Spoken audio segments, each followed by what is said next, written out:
अवाजी समातुन ताईं radio voice of Sindh London. Sindh ऐं सैयद सां इश्क जो ज़िक्र जॾहिं बि थींदो आहे त नाम्यारे लेखक ऐं कोमप्रस्त अॻवान अब्दुल वाहिद आरिसर जो नालो ज़रूरु ईंदो आहे। थर जे भूरनि भिटनि में जनम वठंदड़ अब्दुल वाहिद आरिसर जिते कोमप्रस्त सियासत में पाण मञरायो, उते हुन अहिड़ियूं त अमल लिखणियूं ॾिनियूं जो हू सिंधी अदब जे आकाश जो रोशन सितारो बणिजी वियो। अब्दुल वाहिद आरिसर सिंध जे मुहब वतन शख़्सियतनि न्याज़ हुमायूनी, मोहम्मद सालेह आजिज़, अलन खान थेबो ऐं हाजी खान मोहम्मद नुहाणी ते ख़ाका लिखी नए दौर जा 4 दरवेश नाले किताब मंज़र आम ते आंदो। अब्दुल वाहिद आरिसर जे किताब नए दौर जा 4 दरवेश मां सिंध जे मज़ाहिम ते शाइर ऐं अॾोल इंसान न्याज़ हुमायूनी जो ख़ाको अव्हां जी ख़िदमत में पेश करे रहिया आहियूं। घणो करे 1968-67 जो ज़मानो हो। आउं मदरसे भेंडे मां ख़ारिज थी हैदराबाद में अची सेड़ियो हुअसि। मुंहिंजे भेंडे मदरसे छॾण जो बुनियादी कारण मुंहिंजा क़ौमी ख़्याल हुआ। उन करे हैदराबाद पहुचण खां पोइ मूं लाज़मी तरह उन्हनि सरगर्मियुनि ॾांहुं वधीक ध्यानु ॾियणु शुरू कयो जेके क़ौमी तहरीक जे प्लेटफार्म तां जारी हुयूं। उन वक़्तु अयूबी आमरियत पोएं पसाहनि में हुई। भुट्टो ओलह पाकिस्तान में आहिस्ते आहिस्ते उभरी रहियो हो ऐं सिंध जे पढ़ियल लिखियल हल्कनि में वन यूनिट जे ख़िलाफ़ क़ौमी गैरत जो हिकु तूफ़ान बर्पा हो। उहो तूफ़ान अदबी मैदान तां उथियो हो ऐं उन जी तेज़ी ऐं तवानाई जो ज़ामिन ऐं सिंधी जुरत मंदीअ जो ओहञाण सिंधी शागिर्द हुआ ऐं उन पूरे हल्के जो आइडियल साईं GM सैयद हो, जंहिं 1966 में बज़्म सूफ़ियाए सिंध जे झंडे हेठि पंहिंजे इल्मी अदबी ऐं नज़रियाती तक़रीरनि ज़रिए पढ़ियल माण्हुनि में क़ौमी गैरत जो जज़्बो उभारियो हो। उन जज़्बे खे अदबी मैदान में जिन अदीबनि ऐं शाइरनि पको ऐं पुख़्तो बणायो हो, तिन में न्याज़ हुमायूनी जो नालो सरे फ़हिरिस्त आहे। उन दौर में हूअ सिंध जे ॿिनि वॾनि शाइरनि अयाज़ ऐं न्याज़ मां हिकु लिखियो वेंदो हो। कुदरती तरह मूंखे जिन सिंधी शाइरनि खे ॾिसण जो शौक़ु हो, उन्हनि मां हिकु न्याज़ हुमायूनी बि हो। पर जीअं त आउं ॿहिराड़ी मां आयल मज़हबी क़िस्म जो माण्हू हुअसि, उन करे सिंध जे उन्हनि देवताउनि अदबी शख़्सियतनि ताईं पहुचणु पाण लाइ ॾाढो मुश्किल सम्झंदो हुउसि ऐं ॾिनल रहंदो हुउसि त जेकॾहिं उन्हनि सां मिलियसि बि त चवंदुसि छा ॻाल्हाए बि सघंदुसि या न। उन्हीअ विच में मुंहिंजी मुलाक़ात महर अली मिर्ज़ा ऐं मिस्टर अब्दुल जब्बार पठान सां थी। अब्दुल जब्बार गवर्नमेंट कॉलेज में पढ़ंदो हो। हूअ हिकु दफ़ो मूं वटि आयो ऐं अची हिकु शेर ॿुधायई। रुअंदे रुअंदे नीर खुटी विया, लहू अची वियो लुड़कनि में, चौकीअ खिलंदे खीर पिया, मुंहिंजी सिंधड़ी आहे सुड़कनि में। जब्बार खां पुछियमि उहो शेर कंहिंजो आहे? वराणियाई न्याज़ हुमायूनी जो। आउं अॼु सुबुह जो जीअं ई कॉलेज वियुसि त असांजे क्लास रूम जे बोर्ड ते लिखियो पियो हो। मूं उतां उतारे यादि कयो आहे। केसि चयमि, यार मूंखे न्याज़ हुमायूनी सां मिलण जो ॾाढो शौक़ु आहे, कीअं मिली सघिबो?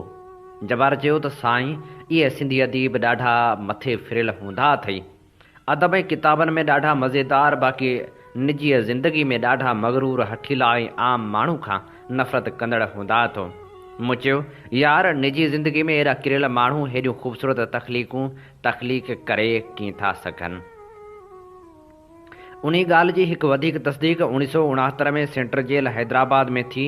ऐं C क्लास जा अज़ाब सही हैदराबाद जेल जे उन पुरतकलीफ़ B क्लास वारे में आयुसि, जिते कंहिं वक़्तु भुट्टे साहिब जे दौर में बलोच लीडरनि जी ॿी सिफ़ वारा क़ैदी रहंदा हुआ। उते मूंखे हिकु जनब क़ैदी सरवर जेसर मिलियो, जंहिं हिकु मज़ेदार ॻाल्हि ॿुधाई। हुन चयो त अवामी तहरीक जे सैद आलम शाह असांखे ॿुधायो त जेके मिसकीन पका सिंधी क़ैदी जेल में आहिनि ऐं जिन जेल जी मार्फत हाई कोर्ट में अपीलूं दाख़िल कयूं आहिनि ऐं संदन अपीलनि जी पैरवी लाइ को बि वकील न आहे, तिन जी पैरवी सिंध जो मशहूरु दानिश्वर ऐं वकील जनाब रसूल बख़्श पली जो मुफ़्त में कंदो। अव्हां रुॻो वकालतनामनि ते सही करियो। उहा ॻाल्हि ॿुधी असांखे ॾाढी ख़ुशी थी ऐं पली जे लाइ ॾाढी मुहबत पैदा थी, जंहिं करे असां अवामी किताब घर तरफ़ां छपायल किताब पढ़णु शुरू कया। किताबनि पढ़ण सां असांखे हिकारी पक थी त वाक़ई पली जो असांजो हमदर्द आहे।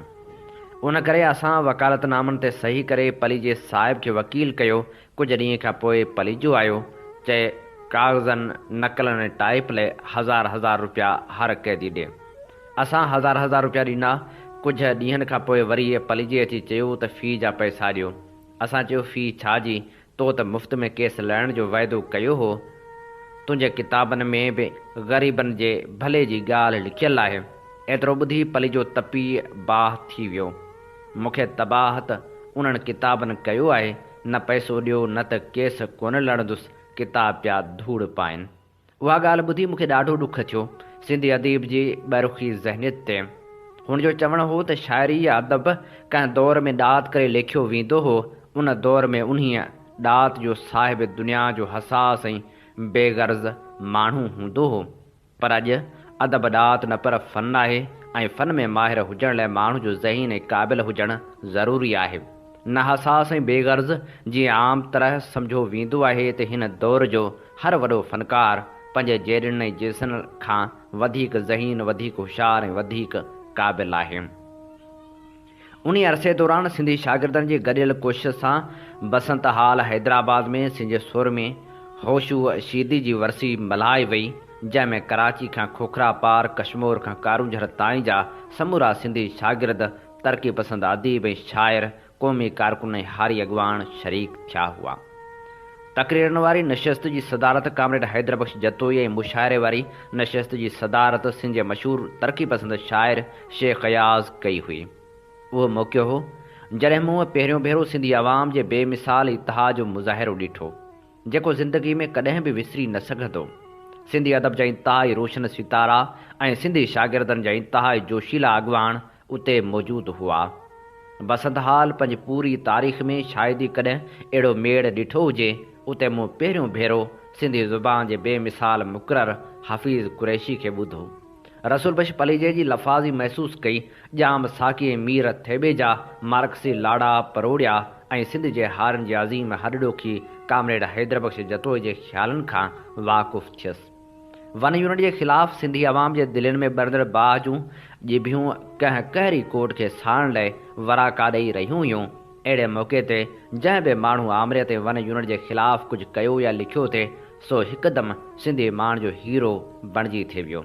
उन दौर में शेख अयाज़ सिंध मुतालिक़ जेका शाइरी कई ऐं उनखे जंहिं तरीक़े सां शोहरत ॾिनी वई, तां अयाज़ खे ॾुतड़ियल सिंध जे आवाज़ जो दर्जो ॾेई छॾियो। मूंखे यादि आहे त अयाज़ अयूब दौर में गिरफ़्तारी मां आज़ादु थी हैदराबाद पहुतो त सवें शागिर्द, उस्ताद, अदीब, शाइर ऐं आलिम संस इस्तक़बाल लाइ हैदराबाद रेलवे स्टेशन ते मौजूदु हुआ। उन्हनि में आउं बि हुअसि।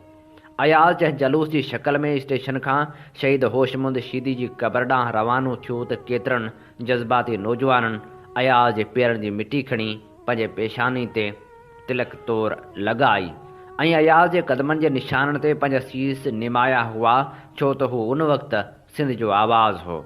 घणो पोइ जॾहिं हू सिंध यूनिवर्सिटी जो वाइस चांसलर थी आयो त आउं तुर्ती गिरफ़्तार थी 2 सालनि लाइ जेल हलियो वियुसि। जेल मां आज़ादु थियण वक़्तु ॿाहिरि जो माहौल ई बदिलियल हो। अवामी आपेशाही जे बदिरां फ़ौजी आमरियत मुल्क जी शहरग में पंहिंजा चंबा मज़बूती सां खोड़े चुकी हुई। उन आमरियत दौरान सिंध यूनिवर्सिटी में स्टूडेंट्स यूनियन जी इलेक्शन थी, जंहिंमें जीए सिंध स्टूडेंट्स फेडरेशन तरफ़ां बिहारियल उम्मीदवार ग़ुलाम शबीर लाखो वॾी अक्सरियत सां कामयाबु थियो। इलेक्शन खां पोइ वाइस चांसलर शेख अयाज़ मूंखे 2 पहरनि जी मानी जी दावत ते घुरायो। मानी खां अॻु में कचहरी कंदे चयो त आउं अलामा इक़बाल कांग्रेस में शरीक थियण लाइ वियुसि। उते हिंदुस्तान मां आयल हिकु दानिश्वर सां फैज़ अहमद फैज़ मुंहिंजो तारुफ़ कराईंदे चयो त हीअ आहे शेख अयाज़, 3 दुनिया जो वॾे में वॾो शाइर। उन ते उन हिंदुस्तानी दानिश्वर फैज़ अहमद फैज़ खां पुछियो त छा तव्हां खां बि वॾो? उन ते फैज़ जवाबु ॾिनो, हा आउं माज़ी आहियां, हीउ मुस्तक़बिल आहे, पर हिते सिंधी क़ौम वटि मुंहिंजो क़दुरु ई कोन्हे। मूं चयो, शेख साहिब, सिंधी क़ौम वटि तव्हांजो क़दुरु तमामु घणो आहे ऐं सिंधी क़ौम तव्हांखे जेके कुझु ॾिनो आहे सो ज़िंदगी में लतीफ़ खे बि न ॾेई सघी हुई। मूंखे यादि आहे त जॾहिं तूं अयूब दौर में जेल मां आज़ादु थी आयो हुएं, तॾहिं सिंधी माण्हुनि तुंहिंजे पेरनि जी मिटी तिलक तौर पंहिंजी पेशानी ते लॻाई हुई ऐं अहिड़ो एज़ाज़ हुन ज़िंदगी में लतीफ़ खे बि न ॾिनो हो, पर तव्हां उहो एज़ाज़ बरक़रार रखी न सघिया आहियो। उन ते अयाज़ वराणियो त तुंहिंजी छा मर्ज़ी आहे त आउं बि मादर भुट्टे सां गॾु कोट लखपत में वञी विया। जवाबु ॾिनमि, का वॾी ॻाल्हि न आहे, आख़िर तूं कोट लखपत में वेहण खां छो थो लाराएं? चयां, यार ओढ़ो थी वियो आहियां, गोॾनि में सूरु आहे। पुछियमि, उमिरि घणी अथई? चयां, 54 साल। मूं चयो, शेख साहिबु, मूंखे उन क़ौम जी हालत ते रुअण थो अचे जंहिंजो आवाज़ु 54 सालनि जी उमिरि में पाण खे पोढ़ो सम्झे। होॾां जयप्रकाश नारायण इंदिरा गांधी खे इक़्तिदार तां हटाइण वारी जदोजहद में 18 महीना जेल काटे थो, जॾहिं त संस उमिरि 90 सालनि जे लॻभॻि आहे। अयाज़ थधो शुकारो भरे चयो त जेकॾहिं तुंहिंजी मर्ज़ी इहा आहे त पोइ हिकु भेरो वरी पेड़को खाईंदुसि, पर वाइस चांसलरी जो मुदो पूरो करण खां पोइ। ऐं तूं महिरबानी करे जीअं सिंध वारनि खे सम्झाए त मूंखे पंहिंजो मुदो पूरो करणु ॾियनि। आउं हैरान थी संस मुंहं में ॾिसंदो रहिजी वियुसि त छा ही उहो शेख अयाज़ हो जो सिंध जो आवाज़ु सॾिबो हो। सो मूंखे उन करे दावत खाराए रहियो हो त मुंहिंजे दोस्तनि शागिर्द संघ जी इलेक्शन खटी हुई ऐं आउं यूनियन खे चई संस वाइस चांसलरी बचाए थे सघियसि। हीअ ॻाल्हि ज़मनी तौरु विच में अची वई। असल मक़सद जी ॻाल्हि हुई बसंत हाल जे होश ॾींहं में न्याज़ हुमायूनी खे ॾिसण ऐं ॿुधण जी। उन जलसे जे मुशाइरे वारी निशस्त में न्याज़ हुमायूनी पंहिंजो मशहूरु नज़म पढ़ियो, आज़ादी ऐलान असांजो, सूरी भल सिंगार करे मरवेसूं पर सिंध न ॾेसूं, होश वो जीअं ललकार करे।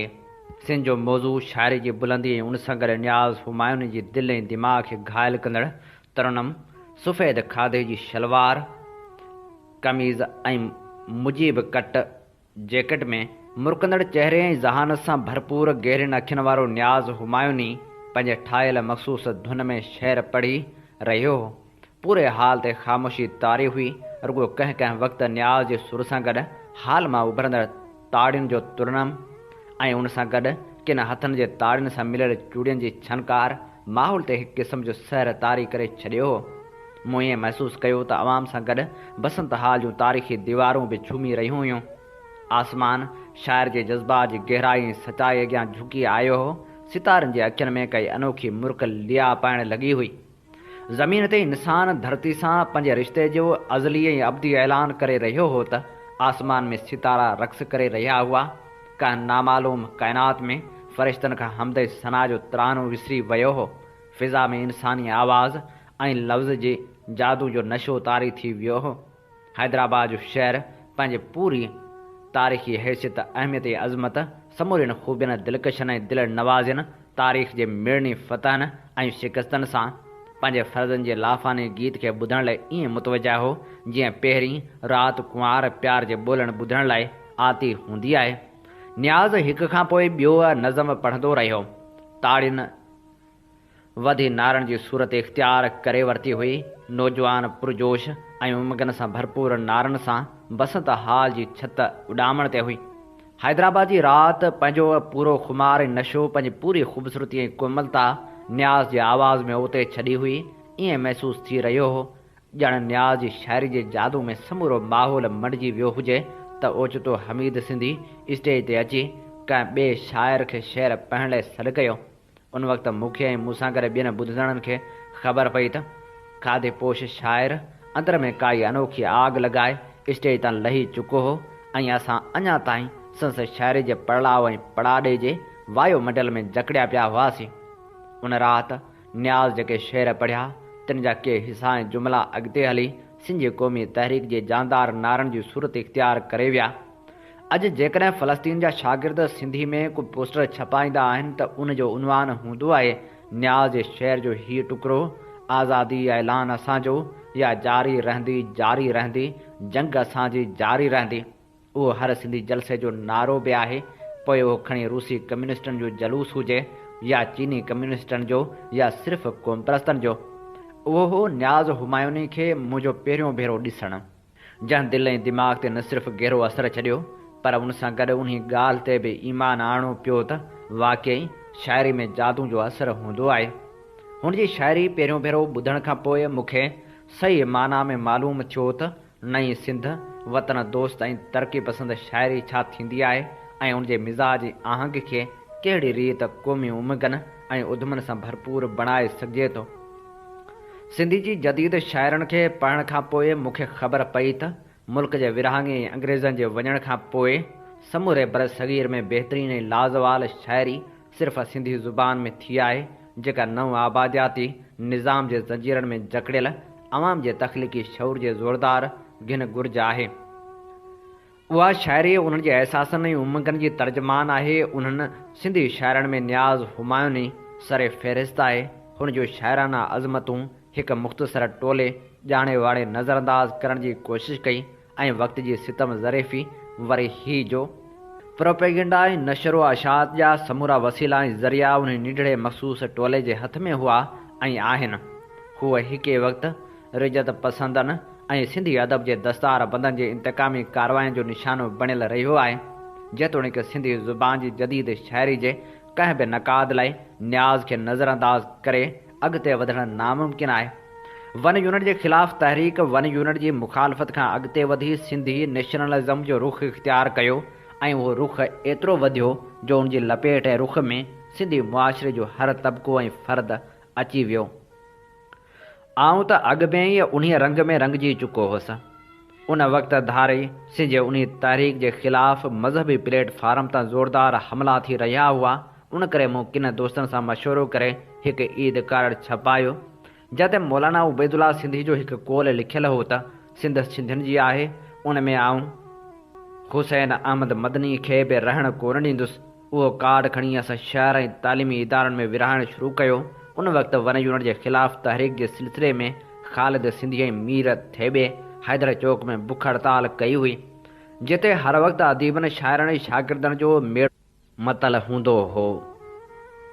हिकु ॾींहुं आऊं बि कार्ड खणी हैदर चौक में वियसि त जीअं उते उहो कार्ड विरहाए सघां। जाम साकी परे खां मूंखे ईंदो ॾिसी डोड़ंदो आयो ऐं अची पुछणु लॻो त तूं केरु आहीं ऐं हिते छो आयो आहीं। आऊं सवां सीधा जवाबु ॾेई चौक में वेठल माण्हुनि में कार्ड विरहाइणु लॻसि। सभिनी बेदिली सां कार्ड वरिता। ख़ुशकिस्मती सां उते नियाज़ हुमायूनी बि वेठो हो, जंहिं न सिर्फ़ु वॾी उकीर ऐं उत्साह सां कार्ड वरितो, पर इंतिहाई ज़ौक़ ऐं शौक़ सां मुंहिंजी हिमत अफ़ज़ाई बि कई ऐं पंहिंजे भरिसां विहारे केतिरी देरि ताईं सिंधी सियासत ऐं उन में मुख़्तलिफ़ माण्हुनि जे किरदार ते ॻाल्हियूं कंदो रहियो। हुन मूंखे ईअं बि चयो त सिंध में हिन वक़्तु जेका सूरतहाल आहे उनखे मुस्बत तरीक़े सां तब्दील करण लाइ असांखे सिंध जे हर फ़र्द जे सहकार ऐं हमदर्दी जी ज़रूरत आहे। जेसिताईं हिन तहरीक में समूरी सिंध जो आवाम शरीक नथो थिए, उन वक़्त ताईं सिर्फ़ शागिर्दनि जी ताक़त जे आधार ते का बि सही क़ौमी तब्दीली अची नथी सघे। शागिर्दनि में जेको जोश आहे उनखे सही क़ौमी नज़रियाती तरबियत जे ज़रिए सिंधी आवाम जी घणाई सां न मिलायो वियो त उहो जोश सोढा वारो जोश साबित थींदो। उन जे बावजूदि ज़रई मुल्कनि में जिते अवाम जी घणाई छिड़ विछड़ घरनि ॻोठनि ऐं नीड़नि शहरनि में रहंदी हुजे, जिते सनती मज़ूर समूरो गैर क़ौमी हुजे, उते शागिर्दनि जी ताक़त ऐं क़ुर्बानीनि खे वात ॻाढ़नि छोकिरनि जो गोड़ चई नज़रअंदाज़ करणु हक़ीक़त में हिकु सही इनक़लाबी ताक़त ते चिथर करण जे बराबरि आहे। अहिड़े मुल्क में शागिर्दनि खे पंहिंजी जदोजहद ऐं जाखोड़ जे मैदान खे वसी करणो पवंदो। उहो हिन माना में त खेनि पंहिंजी ताक़त जो कुझु हिसो कढी ॿारहाड़ियुनि जे छिड़ विछड़ ॻोठनि में वञी अवाम जी सही नज़रियाती ऐं सियासी तालीम ते ज़ोर ॾियणो पवंदो। उन लाइ ज़रूरी आहे त शागिर्द ऐं अदीब सभ खां पहिरीं पाण खे सही सियासी ऐं नज़रियाती इल्म सां हथियारबंद कनि। हिन वक़्तु सिंध जे वॾे में वॾो मसइलो इहो आहे त सिंधी माण्हुनि जे हर घर में सही सियासी शऊर पहुचायो वञे। हुन मुल्क में मुस्लिम लीग जी मार्फत जा सियासत खे फ़रोग़ मिलियो आहे। उन जो बुनियादी फ़रेब धोखेबाज़ी ऐं जबर आहे, जंहिंजे नतीजे में सिंधी माण्हू सियासत जे लफ़्ज़ खां नफ़रत करणु लॻा आहिनि। सिंधी माण्हुनि खे सम्झायो वञे त दुनिया में जिन क़ौमनि पंहिंजूं तक़दीरूं बदिलायूं आहिनि, तिन सियासत खे कंहिं मज़हबी गीत या दुआ खां वधीक मुक़दस सम्झी पंहिंजनि समूरनि ऐबनि जो छुटकारो उन जे वसीले ॻोल्हियो आहे। उन्हीअ मुख़्तसर मुलाक़ात ते मूं ते एतिरो असरु छॾियो जो आऊं जहिड़ो कर नियाज़ हुमायूनी खे पंहिंजो वेझो अज़ीज़ या दोस्त सम्झणु लॻुसि। उहो तासुरु खणी मूं मरकज़ी उर्दू बोर्ड जी आफ़ीस जे दरवाज़े तां खांइसि मोकिलायो। हिकु भेरो हिकु सिंधी नौजवान मूं वटि आयो त आऊं बेरोज़गार आहियां, मूंखे कंहिं नौकिरी जी ज़रूरत आहे। ॿुधो अथमि त डायरेक्टर कॉलेजिस हैदराबाद वटि कुझु जायूं ख़ाली आहिनि। मुंहिंजे ज़हन में नियाज़ हुमायूनी जो नालो आयो, जंहिंसां सिर्फ़ु हिकु मुख़्तसर मुलाक़ात थी हुई। जेका ज़ाहिर आहे त अहिड़ी न हुई जंहिंजे आधार ते माण्हू हुजत सारे कंहिं माण्हू वटि वञे ऐं शर्मिंदो बि न थिए। पर मुंहिंजी तबियत ई अहिड़ी आहे जो कंहिं कम लाइ कंहिं निढड़ी सरमाए निढड़े वसीले खे बि नज़रअंदाज़ न कंदी आहे। उहा ॻाल्हि दिलि में सारे आऊं उन हमराह खे साण करे न्याज़ साहिब वटि वञी निकितुसि। पाण ॾाढे ख़तरा पेशानी कुर्बाइते नमूने मिलियो। थोरियूं ऊचायूं करण खां पोइ खेसि अचण जो मक़सदु ॿुधायमि त हुन नियत सां आयो आहियां। न्याज़ साहिब थधो साह भरे चयो त सिंधी अदीब जॾहिं कामरो बणिजी वेंदो आहे उन वक़्तु हू धारियुनि खां वधीक पंहिंजनि लाइ फ़िरौन साबित थींदो आहे। मूंखे पक आहे त हमीद साहिब अव्हांखे नौकिरी कोन ॾींदो। हमीद सिंधी डायरेक्टर कॉलेज हैदराबाद हो। आउं दोस्त खे वटसि वठी वियुसि। हुनखे उमरकोट कॉलेज में लैब असिस्टेंट जी नौकिरी खपंदी हुई ऐं कॉलेज में उहा जाइ काफ़ी वक़्त खां ख़ाली पियल हुई। जेतोणीकि हमीद सिंधी मूंखे काफ़ी वक़्त खां चङी तरह सुञाणंदो हो, पोइ बि आउं प्रोफेसर ग़ुलाम अली अलाना जी चिठी साण खणी वियुसि। हमीद साहिब अवल त कलाक खनि ॿाहिरि मूंखे बारियाबी खां रोकियो वेठो रहियो। पोइ जॾहिं घुरायई त हथु ॾियण बदिरां अधु कलाक टेलीफोन ते कंहिं छोकिरी सां ॻाल्हाईंदो रहियो। जॾहिं ॻाल्हाए वांदो थियो तॾहिं मूं खेसि पंहिंजो कमु ॿुधाइण सां गॾु डॉक्टर अलाना साहिब जो ख़त बि ॾिनो। जंहिं लाइ हमीद साहिब ख़त पढ़ण खां पोइ मूंखे ठुप जवाबु ॾेई छॾियो त जाइ ख़ाली ज़रूरु आहे, पर हिन माण्हू खे उहा जाइ न ॾिबी, छो त बदकिस्मती सां उहो माण्हू हिंदू आहे ऐं हिन वक़्तु जेकॾहिं मूं उहा नौकिरी खेसि ॾिनी त मुंहिंजी नौकिरी ख़तमु थी वेंदी। हामिद जो जवाबु ॿुधी आउं हैरान थी खेसि ॾिसंदो ई रहिजी वियुसि त छा ही उहो साॻियो वॾेरा शाही जे ख़िलाफ़ु लिखंदड़ क़ौमप्रस्त हमीद आहे जेको रूह रिहान रिसाले जो एडिटर रहियो आहे ऐं जेको बंग्लादेश वारी तहरीक वक़्तु जॾहिं गिरफ़्तार थियो तॾहिं मूं खेसि हथ कड़ी में ॾिसी संस हथ चुमिया हुआ। उन लाइ त उन्हनि हथनि रूह रिहान खे वजूद बख़्शियो हो। पर जॾहिं समरी मिलिट्री कोर्ट में मेजर पुछो त हमीद सिंधी कहिड़ो आहे, उन वक़्तु हमीद साहिब चयो त न साहिब, आउं हमीद सिंधी न आहियां। मुंहिंजो नालो अब्दुल हमीद मेमण वल्द ख़ान साहिब मोहम्मद इस्माइल मेमण आहे। उहो जवाबु ॿुधी मुंहिंजे दिलि खे ॾाढो ॾुखु रसियो हो। पर सम्झो होमि त जंग विहण में कॾहिं कॾहिं पोइते हटण बि इंतिहाई तरक़ी पसंदीअ जी ॾाहप आहे। मगर हिन भेरे जॾहिं नौकिरी वारे मसइले ते मूं संस मौक़े परस्ती ॾिठी तॾहिं मूंखे न्याज़ हुमायूनी जो तजियो यादि आयो। अहिड़ो ई हिकु मिसाल साईं ज़फ़र हसन सां हलणु वक़्तु बि पेश आयो। मूं वटि हिकु माण्हू बदीन ज़िले जो आयो जेको ग़रीब इंटर पास हो। अदबी बोर्ड में क्लार्क जी जाइ ख़ाली हुई ऐं ज़फ़र हसन बोर्ड जो सेक्रेटरी हो। ज़फ़र हसन सां दुआ सलाम हुई, उन करे साणस गॾिजी ज़फ़र हसन वटि वियुसि। हिकु वॾे लेक्चर खां पोइ चयाईं त हिते नौकिरी कान मिलंदी। मूं जॾहिं ज़फ़र हसन जी उन हालत मुतालिक़ न्याज़ सां ॻाल्हायो त हुन हिकु मज़ेदार ऐं ॾुखोईंदड़ ॻाल्हि ॿुधाई। हुन चयो त सिंधी अदबी बोर्ड तरफ़ां सिंध जी तारीख़ सैयद ताहिर मोहम्मद नसियानी जे लिखियल फ़ारसी तारीख़ ताहिरी मूंखे तर्जुमे करण लाइ ॾिनी वई। मूं तारीख़ जे तर्जुमे जो काफ़ी कमु करे छॾियो आहे। मूंखे कुझु पैसनि जी ज़रूरत आहे। बोर्ड फ़िलहाल मूंखे कुझु पैसा ॾे जिन मां आउं पंहिंजी पूरत पूरी करियां। कमु पूरे थियण ते मुंहिंजे मुआवज़े मां उहे पैसा कटे छॾिजो। ज़फ़र हुसन साहिबु जवाबु ॾिनो त बोर्ड वटि हिन वक़्तु पैसा ॾियण जी का बि गुंजाइश न आहे। हूं बि मूंखे तारीख़ जे तर्जुमे सां का ख़ासि दिलचस्पी न आहे। ऐं कोशिशि करे उहो मुआदो ख़तमु कराईंदुसि। न्याज़ साहिबु चयो त उहो जवाबु ॿुधण खां पोइ मूं तारीख़ वापसि करण जो चई कमु बंदि करे छॾियो आहे। जॾहिं शहीद अदीब ग़ुलाम रब्बानी बोर्ड जो सेक्रेटरी हो, उन वक़्तु न्याज़ साहिब खे बोर्ड तरफ़ां सिंध जी तिबी तारीख़ लिखण जो कमु सुपर्द कयो वियो। हुन वॾी महिनत जी जाखोड़ खां पोइ किताबनि जा अंबार उथलाए ॿिनि जुल्दनि में सिंध जी तिबी तारीख़ लिखी पूरी कई। उहो किताबु लिखंदे हुन जेका महिनत कई सा हैरान कुन हद ताईं बेज़ार कंदड़ हुई। रातियुनि जूं रातियूं न्याज़ किताबनि ॾिसण में लिखण में गुज़ारे छॾियूं। जॾहिं किताबु तयारु थियो त सिंधी अदबी बोर्ड उहो किताबु वठण ऐं छपाइण खां इनकार करे छॾियो। किताब जी इल्मी हैसियत जो अंदाज़ो हिन ॻाल्हि मां लॻाए सघिजे थो त सिंध सदियुनि खां सेमिनार में प्रोफेसर अली मोहम्मद अंसारी उन वक़्तु सिहत जे सेक्रेटरी पंहिंजो मक़ालो उन किताब जे आधार ते तयारु कयो हो। पर सिंधी अदबी बोर्ड जे कर्ताउनि धरताउनि उन किताब खे धिकारे छॾियो। उहो किताबु पोइ सिंधी साइंस सोसाइटी पारां छपायो वियो ऐं न्याज़ साहिब खे उन जो अणपूरो मुआवज़ो ॾिनो वियो। अॻिते हली पाकिस्तान राइटर्स गुल्ड उन किताब खे इनाम ॾिनो। न्याज़ साहिब सां उहे भाल संस अदबी भाइर भलाईंदा रहिया। पोइ बि हुन कॾहिं मायूस थी सफ़ा लिखण पढ़ण तां दस्त बरदारी जो इरादो न कयो। जेतोणीकि संस पुराली तबियत ते कॾहिं कॾहिं अजीब क़िस्म जा पूर चढ़ंदा रहंदा आहिनि। उन्हनि मां हिकिड़ो पूर अॼुकल्ह इहो बि पियो अथसि त शाइरी करणु छॾे ॾिनी अथसि, सिर्फ़ु रेडियो या टीवी लाइ कमर्शियल नगमा ठाहींदो आहे। मूं मथे चयो आहे त न्याज़ पुरपी तबियत जो मालिक आहे। कॾहिं भरी में त कॾहिं भाकुर में ख़्यालु ईंदुसि त सिंधु दरिया में धमकी पवंदो ऐं जेकॾहिं पोइ पूर चढ़ियसि त अॾु बि न ओरांघींदो। 1970 जे दौर में खेसि चयो वियो त शेख मुजीबुर रहमान अची रहियो आहे, उन जलसे में तव्हां बि शरीक थियो त हिकदमि इनकार करे छॾियाई।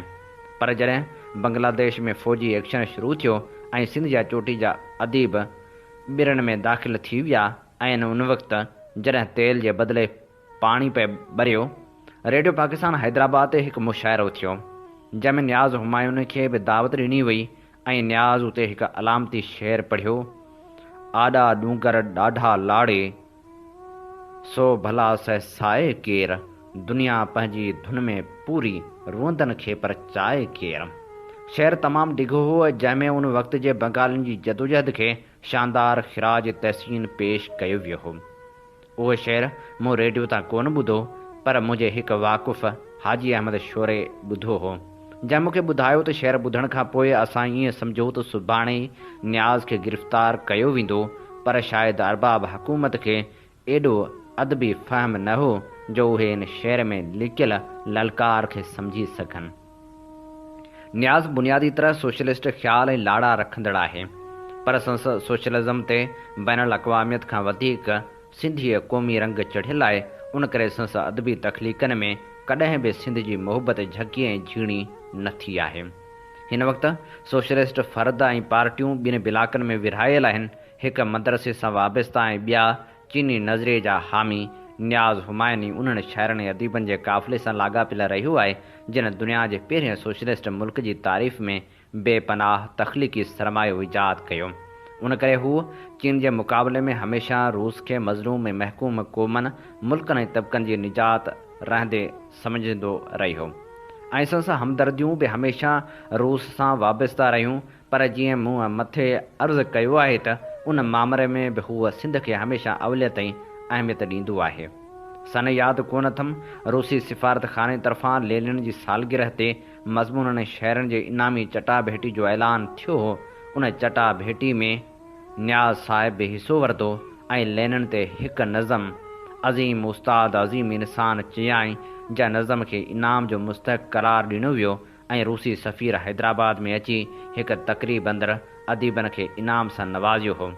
जॾहिं सफ़ीर साहिब न्याज़ खे इनाम ॾेई रहियो हो, उन वक़्तु हुन न्याज़ खे चयो त तव्हां रूस जे मुतलिक़ छो नथा लिखो, हालांकि अव्हांखे रूस जे बारे में वधि खां वधि लिखणु घुरिजे।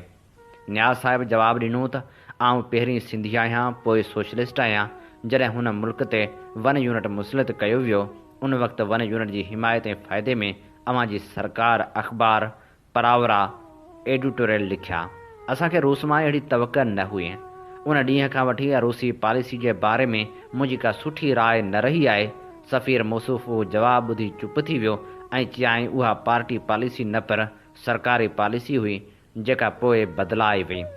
न्याज़ साहिब हूअं ॾाढो माठीणो ऐं महकूल संजीदा ऐं बुर्दबार क़िस्म जो हिकु दानिश्वर आहे, पर के मौक़िया ऐं वाक़िया अहिड़ा थींदा आहिनि जॾहिं हू सफ़ा जज़्बाती वहकिरे में वही वेंदो आहे ऐं उन वक़्तु ख़ुशी या ग़म जो इज़हार बिल्कुलु ॿारनि वांगुरु कंदो आहे।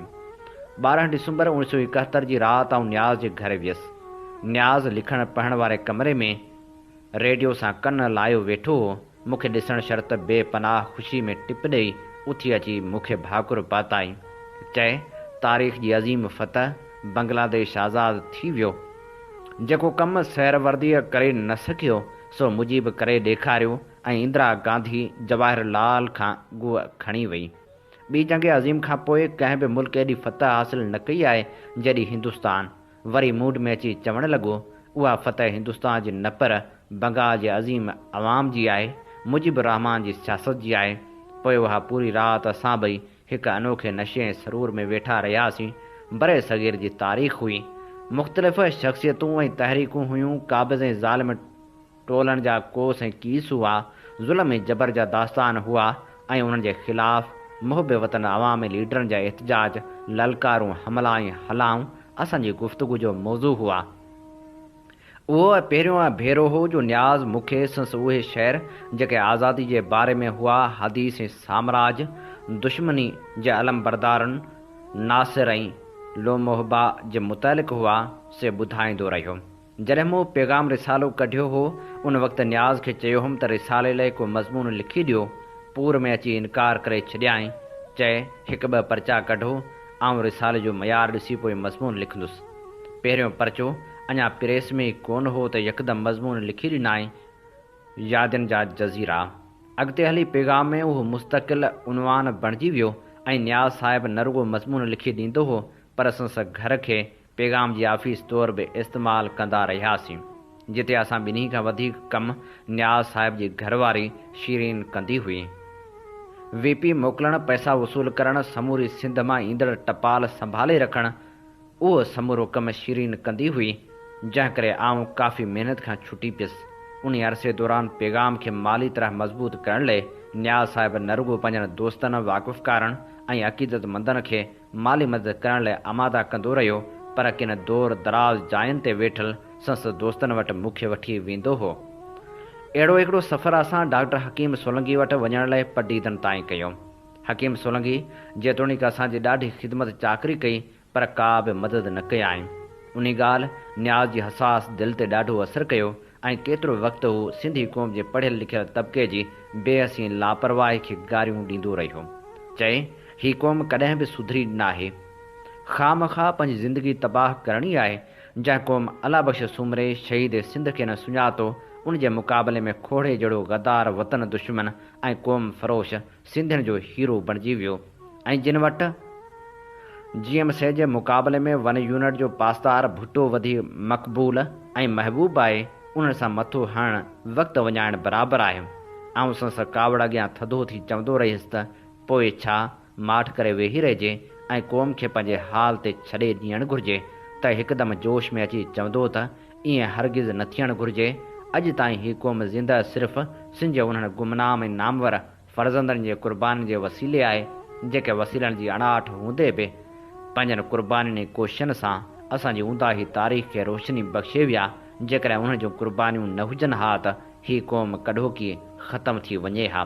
उन करे असांखे बि नतीजनि खां बेपरवाह थी पंहिंजी जंग जारी रखणु घुरिजे। अहिड़नि मौक़नि ते जॾहिं न्याज़ ते सख़्तु मायूसी जा दौरा पवंदा रहंदा हुआ, तॾहिं सिंधी शागिर्दनि जी का मामूली चुरपुर या कंहिं वतन दोस्त माण्हू तरफ़ां को मामूली रिसालो जारी थियणु खेसि पुरुमेद बणाए छॾींदो हो ऐं हू वसाहिर उन्हनि शयुनि जी मदद कंदो हो। 1977 में आउं जॾहिं 1.5 साल जे क़ैद खां आज़ादु थियुसि, उन वक़्तु न्याज़ जो मशवरो हो त माठ करे आराम सां घर वेही रहां। हीअ ॿी ॻाल्हि आहे त जेल में रहण वारो समूरो अरसो हू माली तरह इंतिहाई फ़राख़ दिली सां मुंहिंजी मदद कंदो रहियो। हर क़िस्म जी ज़रूरत जी पूराई लाइ मूंखे सामान ऐं पैसा न्याज़ तरफ़ां जेल में मिलंदा रहिया, पर पोइ बि जॾहिं आउं आज़ादु थियुसि तॾहिं संस मशवरो माठ करे वेही रहण जो हो, पर आउं माठ करे वेही रहण बदिरां कम खे जुंबी वियुसि ऐं वरी कारूंजर रिसालो कढायमि। हिकु भेरे कारूंजर जे शाया थियण में देरि थी जो पैसा कोन हुआ। न्याज़ साहिब देरि जो सबबु पुछण लाइ वास्तेदार प्रेस ते वियो। जॾहिं खेसि मालूम थियो त प्रेस खे रिसाले तरफ़ां 500 रुपयनि जी अदायगी रहियल आहे, उन करे रिसालो शाया न थियो आहे, त हिकदमि मुंहिंजे ऐं ख़ादम लाखियर जी परपुठ प्रेस मालिक खे 500 रुपया ॾेई वियो ऐं उन सां गॾोगॾु प्रेस वारनि खे पैसा ॾींदड़ जो नालो न ॿुधाइण जी हिदायत करे वियो। कॾहिं वेठे पूर अची वियुसि त को बि माण्हू संस तनक़ीद जे तीरनि खां बची कीन सघंदो। वेंदे गांधी, जवाहरलाल, अबुल कलाम आज़ाद ऐं साईं GM सैयद जेतोणीकि हुन जूं पसंदीदा शख़्सियतूं बि उहे ई हुयूं। साईं GM सैयद ते काफ़ी मज़मून ऐं सुठा शेर लिखिया अथसि, अहिड़ा शेर जेके दिलि ऐं दिमाग़ जी गहराइनि मां निकिता आहिनि ऐं पंहिंजी शाइराना अज़म जे बुलंदियुनि ते पहुतल आहिनि। अहिड़ो ई हिकु शाइर न्याज़ साहिब उन वक़्तु वेगन में वेठे वेठे ठाहे वरितो जॾहिं आउं ऐं न्याज़ साहिब साईं जीएम सेठ सां मिलण लाइ सन वञी रहिया हुआसीं। राति जो जॾहिं असां साईं जीएम सेठ जे दरियाह जे कप वारी जाइ में वेठा हुआसीं, सन जी सर्दी जोभन ते हुई ऐं उतर उतूं पए ॾिनियूं ऐं जाइ जी निजारी में टांडनि में मच पए ॿरियो। असांजे साम्हूं चांहि जा कोप पिया हुआ, जिन मां हल्कियूं चुस्कियूं बि पए भरियूंसीं त साईं जीएम सेठ जे इल्मी ऐं तारीख़ी ॻाल्हियुनि मां फैज़ बि पिरायोसीं पए त साईं हिकदमि ॻाल्हि रोके चयो, न्याज़ शेर ॿुधाए। न्याज़ उन ॾींहुं वेगन में ठाहियल शेर, मुंहिंजी सिंधड़ी बि तूं मुंहिंजी जिंदड़ी बि तूं, तरनुम सां पढ़णु शुरू कयो। साईं उथी वेही रहियो। हूअं लेटियल हो। जॾहिं न्याज़ हिन बंद ते पहुतो, तोते वागूं दरिया तुंहिंजा मेहर मिठा, राय गरनार में तड़ते कूंधर कुठा। मूं साईं ॾांहुं ॾिठो ऐं वरी न्याज़ ॾांहुं जाचम। ॿिन्ही जूं अखियूं ॻोढ़नि हाणियूं हुयूं। शायदि ॿई सिंधी तारीख़ जे कंहिं गुज़िरियल या ईंदड़ भयानक दौर जो सोचे रहिया हुआ, पर न्याज़ खे तरनुम सां साईं जीएम सेठ जे साम्हूं पढ़ंदो ॾिसी उहो दौर यादि अची वियो जॾहिं रसूल करीम सल्लल्लाहु अलैहि वसल्लम जे साम्हूं हज़रत हसान शेर पढ़ंदो हो ऐं संस अखियुनि मां आब जारी रहंदो हो। घणनि माण्हुनि खे शायदि ख़बर न हुजे त आऊं साईं जीएम सेठ जे साम्हूं सिगरेट छिकींदो हुअसि, जेतोणीकि साईं केतिरा भेरा मूंखे सिगरेट छॾण लाइ चई बि चुको हो, पर न्याज़ हुमायूनी साईं जो एतिरो अदब कंदो हो जो साईं जे साम्हूं सिगरेट कॾहिं कोन छिके।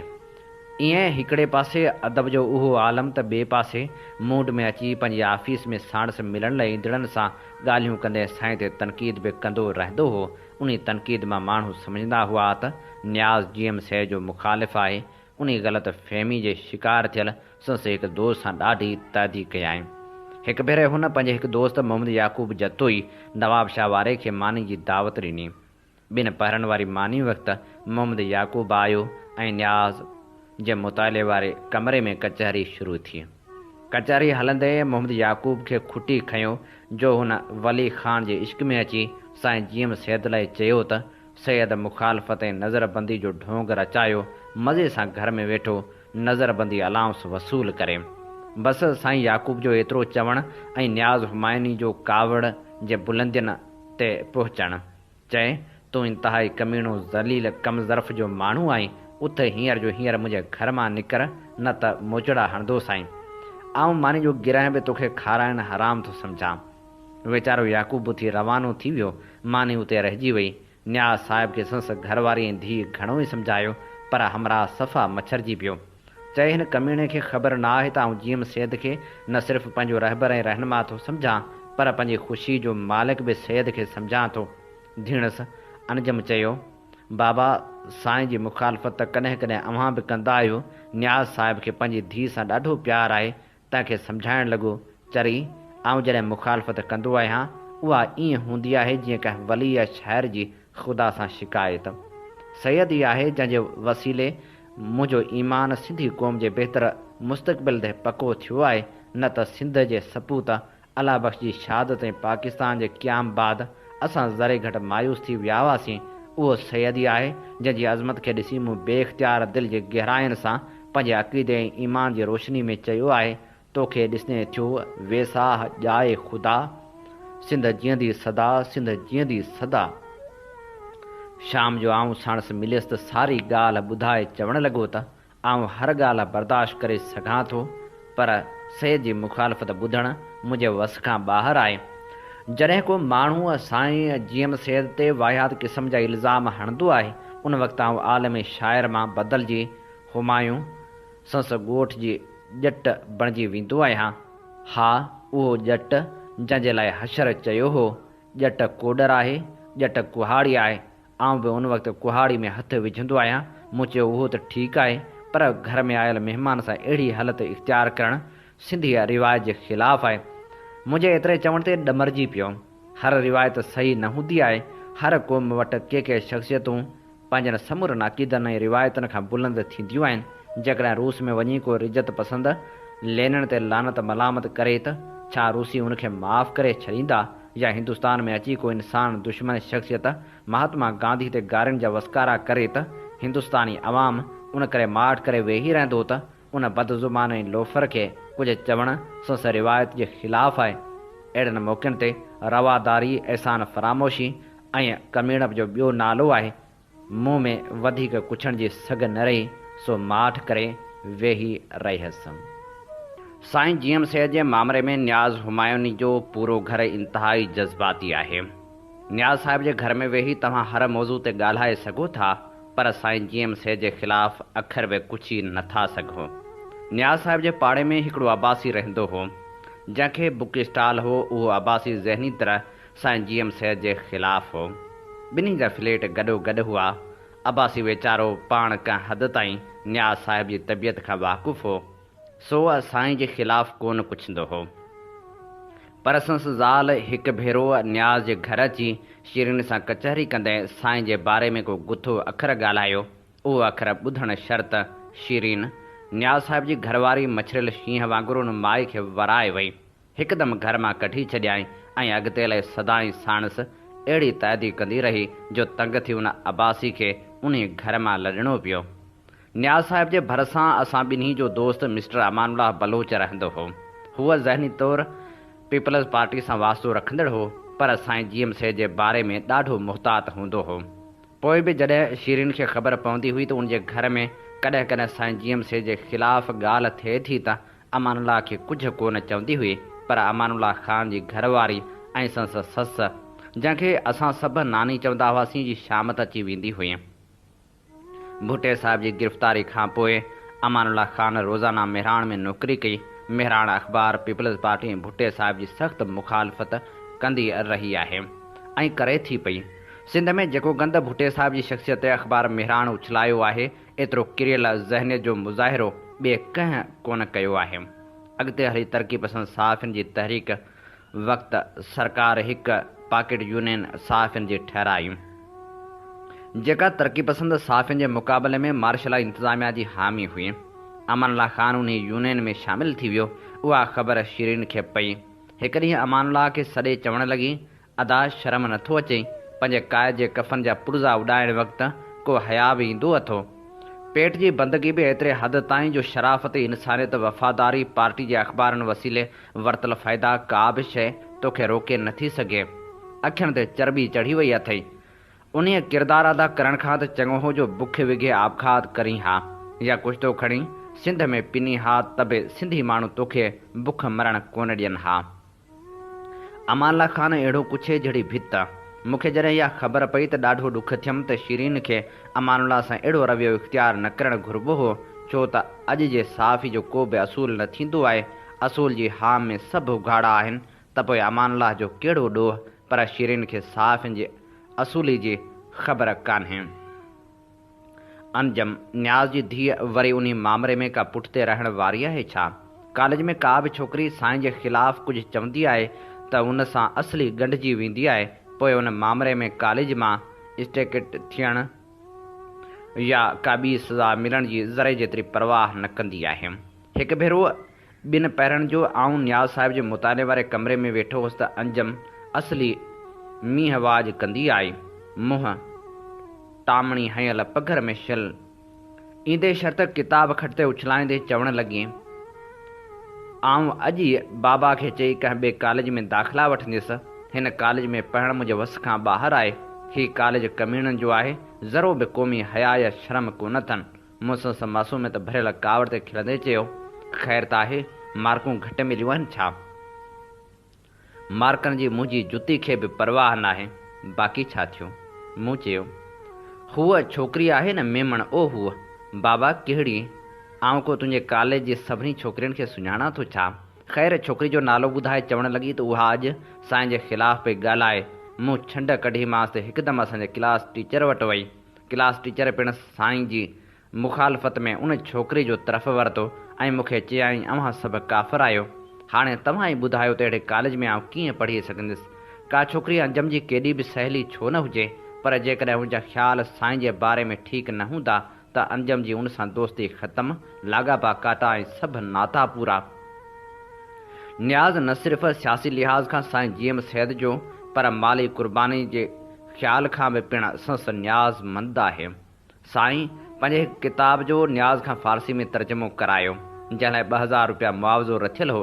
एडवांस में जेको 1000 रुपयनि जो न्याज़ वटि नोट पहुतो सो संसि ज़रूरतनि जी नज़र थी वियो। पर जॾहिं किताबु पूरो थियो ऐं न्याज़ हू पाण साईं वटि सन खणी वियो त साईं खेसि ॿियो 1000 ॾियणो कयो। जेको न्याज़ ईअं चई वापसि कयो त साईं हूअ खणी सुञा आहियूं, पर क़ौमी कम लाइ दिलि तो वांगुरु आहे, दुआ करियो। उन क़ौमी कम में जिते अव्हां ख़ुलूस में महिनत था करियो उते असांखे बि बिना मुआवज़े बहिरे वठण जो मौक़ो ॾियो।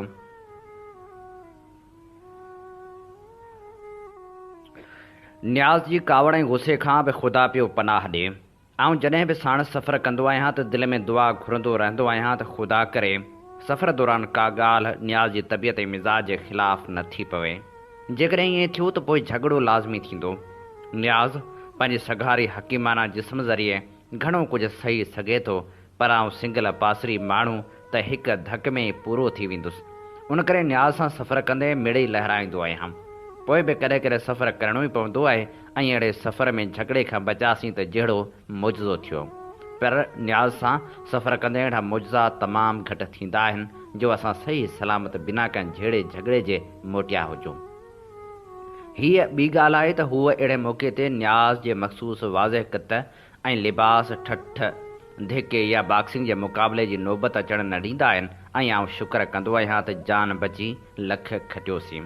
विढ़ण या झगड़ो करणु वक़्तु जीअं मूं मथे लिखियो आहे त न्याज़ हिकु शाइर अदीब आलिम दानेश्वर मां फिरी सफ़ा कुहाड़ी बाज़ उतरादी थी पवंदो आहे ऐं उन वक़्तु खेसि न पंहिंजी परवाह हूंदी आहे, न संगत साह जो उल्को ऐं न वरी संस हैसियत ऐं अहमियत जो फ़िक्र। अहिड़े वक़्तु ईअं मालूम थींदो आहे त हिन इंसान जे ज़हन ज़मीर दिलि ऐं दिमाग़ ते ख़ौफ़ डपु या भउ जो कॾहिं पाछोलो ई न पियो आहे। हक़ीक़त में संस उहो जुरतमंदाना ऐं जारहाना अंदाज़ ई मुख़ालिफ़ धुर खे ज़हनी तरह पस्त हिमत ऐं बुज़दिल बणाए विझंदो आहे ऐं उहा साम्हूं थियण जी जुरत कंहिंखे न थींदी आहे। मई 1977 में आउं 5 ॿिनि दोस्तनि सां गॾु लाठी जेल में हुउसि, जिते तारिक अशरफ बेहो जंहिं न्याज़ हुमायूनी जी कावड़ जो मूंखे हिकु वाक़ियो ॿुधायो। मूंखे ख़बर न आहे त वाक़ियो सचो आहे या कूड़ो, जेतोणीकि तारिक अशरफ हमेशह पंहिंजे रिसाले में इहो लिखंदो आहे त आउं सदाईं सच लिखंदो आहियां, पर हिन साहिब पंहिंजी किताबड़े जेल घर में जिनसा में जंहिं जानबदारी ऐं ग़लति बयानी खां कमु वरितो आहे तंहिंखे ॾिसी मथे एतबार करणु ॾाढो ॾुखियो आहे। ख़ासि करे मरहूम भुटे सां मुलाक़ात वारे वाक़िए में सादात परस्ती जे जुनून में अदब ऐं इख़लाक़ी मयार बि उरांघे वियो आहे। ताहम न्याज़ वारे वाक़िए खे आउं उन करे बि सही सम्झां थो जो अहिड़नि केतिरनि वाक़ियनि जो अखियुनि ॾिठो शाहिद आहियां ऐं केतिरनि जायुनि ते त आउं अहिड़नि ॾचनि में शरीक बि रहियो आहियां। बहरहाल तारिक साहिब ॿुधायो त हिकु भेरे सोणी में न्याज़ साहिब जे बारे में का अहिड़ी ॻाल्हि छपिजी वई जेका न्याज़ जी नज़र में ग़लति हुई। न्याज़ मूं ॾांहुं न्यापो मोकिलियो त उहा ॻाल्हि रिवायत ग़लति आहे, तूं तरदीद करे छॾ। मूं तरदीद जे बदिरां वरी का ॿी ॻाल्हि कई, साहब उॾामी वञे न्याज़ ताईं पहुती। बसि पोइ छा थियो जो हिकु ॾींहुं न्याज़ साहिब लठ हथ में खणी अची सोणी प्रेस ते निकितो। आउं उन वक़्तु घर में हुउसि। न्याज़ ईंदे शर्त मूंखे ललकारियो त किथे आहे उहो जोबराती नकली सैयद। कढियोसि ॿाहिरि त हरामी जो मथो कचो करियां। वॾो आयो आहे एडिटर पुटु। मूं सम्झो त जेकॾहिं हींअर ॿाहिरि निकितुसि त झेड़ो थी पवंदो ऐं माण्हू खिलंदा। उन सभु कुझु हूंदे मूंखे हैरत न्याज़ जी जुरत थी जो हू अकेले सिर लठ खणी मुंहिंजे घर ते हमिलो करे आयो। खेसि उहो सोचणु घुरिबो हो त नेठि मुंहिंजो पाड़ो हो, जित माण्हू ते लाज़मी तरह हिकु अदीब जी हैसियत में मुंहिंजो असरु हूंदो ऐं उहे माण्हू साणस ख़राबु हालत में हली सघिया थे। पर न्याज़ खे उन ॻाल्हि जी का बि परवाह कान हुई। जॾहिं घणी देरि ताईं आउं न निकितुसि त न्याज़ हलियो वियो। न्याज़ हुमायूनी जी शुरूआती सियासी ओसर मोहम्मद सालेह आजिज़ जी सोबत सबबि कांग्रेस जे झंडे हेठि थी। उन करे खेसि महात्मा गांधी, मौलाना आज़ाद ऐं जवाहर लाल सां जज़्बाती वाबस्तगी रही आहे। शहीद अलाबख्श सुमरो ऐं स्वामी अंग्रेदेव सिलसिले आदर्शी इंसान रहिया आहिनि। उन करे हूअ कंहिं बि सूरत में बदिलियल हालतनि में बि उन्हनि इंसान जे ख़िलाफ़ु का बि ॻाल्हि ॿुधण लाइ तयारु न हूंदो आहे। ऐं जेकॾहिं न्याज़ जे रूबरू कंहिं संस गहरे दोस्त बि उन्हनि इंसाननि मुतलिक़ का ख़राबु राय ज़ाहिर कई त न्याज़ पंहिंजनि समूरियुनि सलाहियतुनि सां उन जी छंछरी लाहिण पुठियां लॻी वेंदो आहे। उन मुहिम में कहिड़ा नतीजा था निकिरनि उन जी खेसि का बि परवाह न हूंदी आहे। न्याज़ साहिब जॾहिं लतीफ़ जो तर्जुमो फ़ारसी में करे रहियो हो, उन वक़्तु संस मामूल हो त जुमे जी राति भिट शाह ते वञी जाॻंदो हो। हिक भेरे मौसम ॾाढी सुठी हुई ऐं इतफ़ाक़ सां उहा शाम ख़मीस जी हुई। न्याज़ मूंखे चयो त अॼु भिट शाह ते हलंदासूं। असां ॿई शाम जो रवाना थियासीं। मौसम झुराटियल हुई, रस्ते जे ॿिन्ही पासनि सावक ई सावक हुई। न्याज़ मूंखे चयो, शायदि अहिड़ी मौसम हूंदी जॾहिं लतीफ़ जी दिलि ऐं दिमाग़ में सुर सारंग जनम वरितो हूंदो। ईअं चई हू लतीफ़ जी शाइरी खे फ़ारसी में मुंतक़िल करण खे लॻी वियो। ऐं माठ कयो वेठो हुउसि। जॾहिं भिट शाह ते पहुची ॿाहिरें दरवाज़े खां अंदरि पे वियासीं त हिकु मवाली कपिड़नि लटनि में ठहियल ठुकियल, हथनि में सोनियूं मुंडियूं, बोस्की जो पटको, मके जे सिंगनि जहिड़ा शहपर, सुल्फ़ी जो सोटो हणी चवणु लॻो, ओ इंदिरा गांधी वांडी मिराली जो एतिरो चवणु ऐं न्याज़ हुमायूं जे आपे खां ॿाहिरि निकिरणु चए, ख़बरदार कमीणा, तूं तो इंदिरा खे गार ॾी दला जोण कोरीड़े जार ठाहे छॾियो आहे ऐं तूं हलियो आहीं मुंडियूं पाए भिट धणी जी दरगाह ते जवाहर लाल जी धीउ खे गारियूं ॾियणु बेग़ैरत कंहिं जाइ जा। हेॾां न्याज़ जी गार जी रही लॻी पई हुजे, होॾां मवालियुनि जो पूरो लश्कर अखियूं फोटारे असां ॾांहुं ॾिसी रहियो हुजे। असां सिर्फ़ु ॿ ॼणा, होॾां टीहारो खन मवालियूं। फ़ारसी चवणीअ मुताबिक़ रसीदा बरो बलाए वली बख़ैर गज़िश्त। न्याज़ जे हकलनि हणी मवालियुनि खे हिसाए विधो। सोननि मुंडियुनि वारो मवाली कुकड़ बणिजी हथ ॿधी न्याज़ खां माफ़ी वठणु लॻो। चए, बाबन साईं माफ़ कजो, इंदिरा मुंहिंजी माउ थिए। ऐं मिड़े कुझु सरस चुकड़ो चाढ़े वियो हुउसि। क़िबला साईं, अव्हांखे त ख़बर आहे त साई ऐं सोटो गॾिबा आहिनि त माण्हू खे असली बस्ती जो सैर कराए छॾींदा आहिनि। अचो मैखाने ते हली वियो। उहो शुक्र थियो जो मवाली खे भंग जो भाड़ी नशो हो, सो न्याज़ जे हकलनि हमराह खे डाहे विधो। पर जेकॾहिं भंग जे बदिरां का विस्की जी बोतल चाढ़ियल हुजे सा त असां ॿिन्ही जो ख़ैर कोन हो। न्याज़ जे मवालियुनि सां असली कान पवंदी आहे। संस ख़्यालु आहे त जंहिं ॾींहुं सिंध में ओनारे जो बुनियादु पियो, उन ॾींहुं सिंधियुनि जी अक्सरत क़ौमी शऊर वञाए वेठी। हुनजे ख़्याल में सिंध में ओतारे जा बानी मुबानी इस्लाम खां पोइ जा ईरानी आहिनि, जिन सिंध में अची ओतारे जे ज़रिए सिंध जे क़ौमी शऊर खे धकु हयो। अरबन बेशक सिंध ते ज़ुल्म कया, हुननि ज़हनी ऐं मज़हबी तरह सिंधियुनि खे गुमराह करण जी कोशिशि कई, पर सिंधी क़ौम खे ओतारे ज़रिए बेअमल न बणायो। पर ईरानी ऐं शिराज़ी आलमनि, शाइरनि ऐं मुर्शिदनि ओतारे जे ज़रिए पूरी रीत सिंधी क़ौम खे सुस्त ऐं काहिल बणाए विधो। सिंध जी अवाम तारीख़ जे कंहिं बि दौर में दुश्मन जी आण न मञी, पर मीरनि जे दौर में जॾहिं उतारा ज़रे घटि सिंध जा क़ौमी इदारा बणिजी विया हुआ त चार्ल्स नेपियर सिंध जी राजधानी खे 3 कलाकनि में फ़तह करे वरितो हो। सैदनि ऐं पीरनि जी सिंध जी समूरी अवाम ते बालादस्ती आल रसूल जे नाले में खेनि ख़ुदा दर्जो ॾियारण बि ईरान जी साज़िश आहे। तारीख़ जी रोशनी में असां ॾिसूं था त सिंध में सैदनि खे गैर मामूली रिआयतूं ऐं बरतरियूं बि मुस्लमान ईरान जे अचण खां पोइ मिलियूं आहिनि। उन ते वॾेरा शाह जो मुकमल निज़ाम अंग्रेज़नि जो तोहफ़ो आहे। साॻे राति जो दरगाह जे पोएं पासे वञी वेठासीं। बीड़ी जी सख़्त बाड़ लॻी हुई। हिकु क़बर खे टेक ॾेई बीड़ी दुखाए पीअण लॻासीं त ॿ पाछोला आस्ते आस्ते भिट धणी जे रोज़े जे पोएं पासे वारे क़ब्रिस्तान तरफ़ वधणु लॻा, जंहिंजो रुख़ हिकु डठल निंढड़े मुक़बरे ॾांहुं हो। न्याज़ जी ओचिती नज़र मथनि पइजी वई। हकल करे चयांइसि, बीहो, केॾांहुं था वञो? न्याज़ जे हकल ॾियण ॿिन्ही पाछोलनि जो वरी वापसि वधी दरगाह ॾांहुं भॼणु। उहो हाल ॾिसी न्याज़ ॾाढो उदास थी वियो। चए, ही जायूं असां सिंधी माण्हुनि लाइ ज़हनी रूहानी तक़दुस जो ज़रियो रहियूं आहिनि, पर आहिस्ते आहिस्ते बदकारी जे अॾनि में तब्दील थी रहियूं आहिनि। असां वटि हिन रोज़े जी बि का अहमियत न रही आहे। मंझंदि सिंध जो उहो लाफ़ानी इंसान आरामी आहे, जंहिंजे तंबूरे जे तारनि मां सदा ऐं सदाकत ऐं इंसानियत दोस्ती जा पड़ाव निकिरंदा रहिया। असां जहिड़ी रीति उहा ज़िम्मेवारी खईं आहे त संस रिसाले माना ऐं मफ़हूम खे सवली सिंधी में इंसान ज़ात जे मुफ़ाद ऐं अमन जे आलमी मंशूर जी हैसियत में पेश करियूं। अहिड़ी तरह उहा बि सिंधियुनि जी ज़िम्मेवारी आहे त हिननि जायुनि ते अक़ीदत ऐं एहतराम खां सवाइ ॿिए कंहिं गर्ज़ लाइ न अचनि। हूअ ॾिसो, साम्हूं सिंध जा 2 अज़ीम इंसान अब्दुल हसन सांघी ऐं उमर बिन मोहम्मद दाऊद पोटो सुता पिया आहिनि। उहा हूंदी आहे अक़ीदत, बाक़ी दरगाह ते रहियो छा आहे? हिकु भेरो आउं ईअं रोशनी में वञी कलंदर जी दरगाह ते निकितुसि। कलंदर जी क़बर ते ज़ियारत कंदड़नि जो हुजूम मौजूदु हो, जेको क़बर जी चौधारी फिरी रहियो हो। आउं बि उन हुजूम में शामिल थी वियुसि। ओचितो मूं महसूसु कयो त मूंखां अॻियां हलंदड़ नौजवान छोकिरी जी छाती में का हरामी हथु विधो ऐं छोकिरी सीड़ाट कंदी साणस गॾु हलंदड़ पोढ़ी औरत खे चयो, मासी ॾिसी नथी, मोए मारी मुंहिंजी छाती में हथु विधो आहे। पोढ़ी सड़बाट कंदे चयो, छोरी माठ कर, पिण खे ख़बर पई त अॻिते सखी शहबाज जी ज़ियारत ते कोन छॾींदो।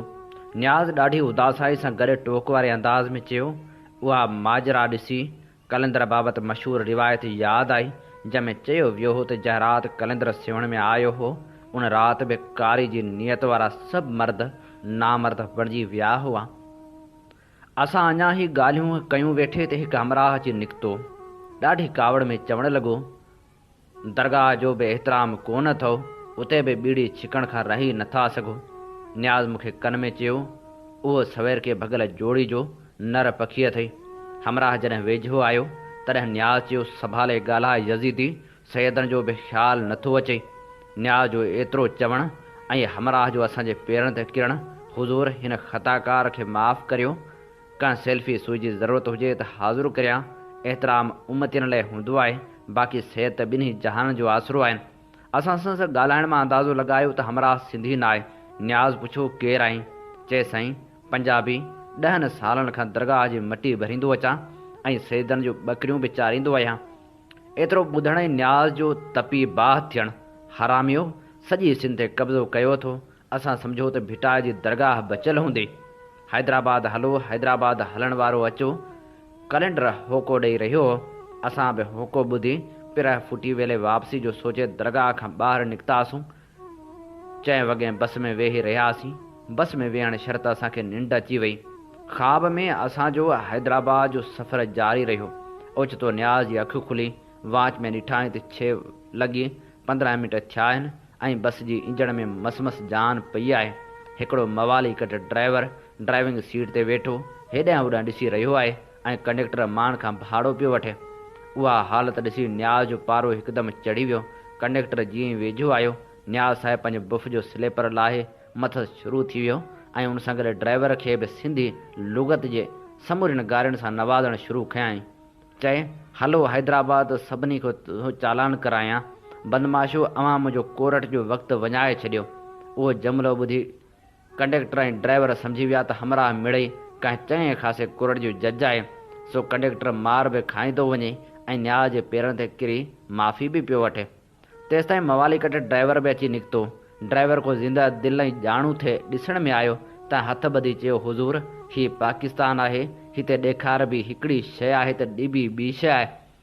भुटे साहिब वोटनि वक़्तु ॾेखारिया त 16 एकड़ ज़मीन जा हुआ, पर ॾिना ई 109 ऐं सिंध क्राइम कंट्रोल एक्ट। अव्हां बि कोर्टनि में ॾेख हज़रत ईसा महात्मा गांधी जहिड़ो ॾींदा आहियो, पर फ़ैसिले ॿुधाइण वक़्तु अनूद कासाई थी वेंदा आहियो। पोइ भला असां कीअं पोइते रहूं? असां त रुॻो 2 कलाकनि जी देरि कई आहे। अव्हां जे मुल्क त माण्हुनि खे फ़ाइदे पहुचाइण वारे वाइदे में 30 साल लॻाए छॾिया आहिनि। ड्राइवर जी उहा मज़ेदार गुफ़्तगू ॿुधी न्याज़ खिली ॾिनो त भर में वेठल हिकु हमराह ॿिए खे चयो, यार साहिब को भलो माण्हू ॾिसिजे। ख़ैर ड्राइवर ऐं कंडक्टर त वञी पंहिंजनि धंधनि खे लॻा। मूं भिट धणी जो शुक्र अदा कयो जंहिंजी हाज़िरी भरण जे मुहाबे मोचड़नि खां बची वियुसि, न त न्याज़ माराइण जा मुकमल बंदोबस्त करे छॾिया हुआ। न्याज़ गाॾी खाते मोहम्मदी प्लाज़ा में रहण खां अॻु बाज़ार हुसन जे उन छेड़े वटि रहंदो हो जितां माकू जो चकलो शुरू थिए थो। उन बारे में हिकु शानदार मज़मून पैगाम रिसाले में लिखियो आहे जिते मां रहां थो। संस भर में फ्लैट 12 में हिकिड़ो थरी कोल्ही अची रहियो हो जेको औरतुनि जी दलाली कंदो हो। वटसि 2 छोकिरियूं हुयूं जिन सां हिकिड़ी कंहिं मुहाजिर वटि ख़र्च ते वेठल हूंदी हुई। उहो मुहाजिर बि साॻे 12 नंबर फ्लैट में रहंदो हो जिते हू उन कोल्ही संस पोढ़ी ज़ाल हिकिड़े पुट ऐं उन विहारियल औरत जो ख़र्च भरींदो हो। न्याज़ खे उन ॻाल्हि जी का बि परवाह कान हूंदी हुई त संस भर सां केरु ऐं कहिड़े किरदार जो माण्हू थो रहे। तॾहिं बि मूंखां रहियो न थियो ऐं न्याज़ खां पुछियमि त अवां उन औरत खे पंहिंजे पाड़े में कीअं था गवारा करियो। न्याज़ खिली वराणियो, हीअ सदा सुहागण चवंदी आहे त आउं भोटे जी नानग आहियां ऐं हूअ मुंहिंजी मासी फिलाणी जो बुण आहे जेका बम्बई में मुंहिंजी माउ सां गॾु मशहूरु फिल्म एक्ट्रेस नरगस जी माउ जिदन बाई वटि रहंदी हुई। उन कोलण खे कुदरत वांदकाई में वेही ठाहियो हो। जवार जी काठीअ जहिड़ो सिधो कद, मासीरो जिस्म, पघरियल सोन जहिड़ो रंग, उरियल गांगी जहिड़ा गल, किंजर जहिड़ियूं वॾियूं ऐं गहरियूं अखियूं, हरणी जहिड़ी चाल ऐं कूंज जहिड़ी डिघी गिची। जॾहिं खुमारियल नैण खणी निहारींदी हुई त होश, ईमान ऐं अक़ल टई मोकिलाए वेंदा हुआ। माई हर वक़्तु न्याज़ साहिब जे घर ईंदी वेंदी रहंदी हुई।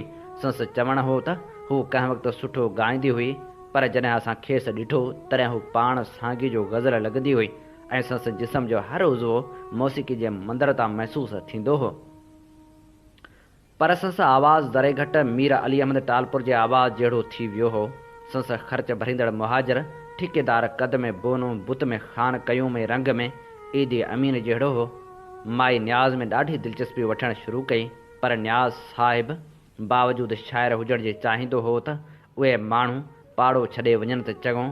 बसि उहो उन विच में उन माई जी ॿीअ भेण जेका बाज़ार हुसन में वेठल हुई ऐं बकोल संस त उन मौसीक़ी जी तालीम पिए वरिताई, उन बि फ्लैट नंबर 12 में कंहिं न कंहिं माण्हू सां अचणु शुरू कयो। उहा छोरी बि सरापा जिन्स हुई। संस जिस्म जी बीहक, बनावट, रंग, रूप, चाल, ढाल, हर शइ मां जिन्स जी बाह ॼिभियूं पई ॾींदी हुई। उहो सिलसिलो कुझु वक़्तु हलियो त वॾी भेण खे न्याज़ उन ॻाल्हि ते तयारु कयो त तूं जंहिं माण्हू वटि वेठल आहीं उन सां शादी करे साफ़ ज़िंदगी गुज़ार ऐं पंहिंजी भेण खे बि कंहिं शींहं जे कुल्हे चाढ़े छॾ। अमी थर जा आयूं आहियो, जंहिं थर जे हिकु किरदारु मारे पूरी सिंधी अदब खे मालामाल करे छॾियो आहे। उन भूं जूं न्याणियूं ई जिस्म विकिणजियूं रहनि त उहा ॿुॾी मरण जी जाइ आहे। आउं अव्हां खे जॾहिं ॾिसंदो आहियां उन वक़्तु मूंखे रूपलो कोल्ही यादि ईंदो आहे ऐं आउं महसूसु कंदो आहियां ॼण उहो चई रहियो हो, मूं अंग्रेज़ साम्राज सां विढ़ंदे जान उन लाइ त कान ॾिनी हुई जो मुंहिंजूं हम क़बीले न्याणियूं असमत विकिणजियूं रहनि। ऐं पोइ उन माई खे रूपले ऐं उनजे घरवारी जी क़ौमी गैरत सां भरपूर ॻाल्हि ॿुधाईंदो हो। माई उन ॻाल्हि में अची उन पनाहगीर सां शादी करण लाइ तयारु थी वई ऐं हुन पासे हू पनाहगीर बि तयारु थी वियो। उन्हनि ॿिन्ही ॼणनि बाज़ार हुसन वारी छोकिरी खे एतमाद में वठण लाइ न्याज़ वारी समूरी सलाह ॿुधाई, जंहिं उन करे दलाल सां ज़िक्र कयो ऐं चयो त सारे शरारत उन मथे फिरियल शाइर जी आहे। बसि पोइ उहो कोल्ही बड़वनि जी पूरी फ़ौज समेत न्याज़ जो दुश्मन थी पियो। रोज़ मुख़्तलिफ़ क़िस्म जूं धमकियूं ऐं दड़का ॾियण लॻा, पर हुनखे हिकु ॾींहुं जीअं ई न्याज़ ऑफिस वञण लाइ ॾाकण लही वियो रहियो हो त साम्हूं उहो भड़वो ईंदो नज़र आयो। न्याज़ नका कई हम न तुम लाहींदे पादर शुरू थी वियो। बूट जे टुटण जो अंदेशो थियो त उहो छॾे मुकरनि लतनि, ठूंशनि ऐं चमाटनि सां हणी सुॼाए रखियाईंसि। हुनजी रड़ त बचायो बचायो वारो करियो मूंखे क़तल थो करे, पर संस रड़ियुनि ते कुती बि कान भौंकी सवाइ हेठि वेठल मेंह जहिड़ी कारी रंडी जे। उन बि जॾहिं ॾिठो त भड़वे जी मरमत न्याज़ पियो करे, सा बि सहकंदी वञी पंहिंजे खुॾड़ी में वेठी। आख़िर ख़बर पई त कुझु ॾींहं बाद फ्लैट 12 ख़ाली थी वियो आहे।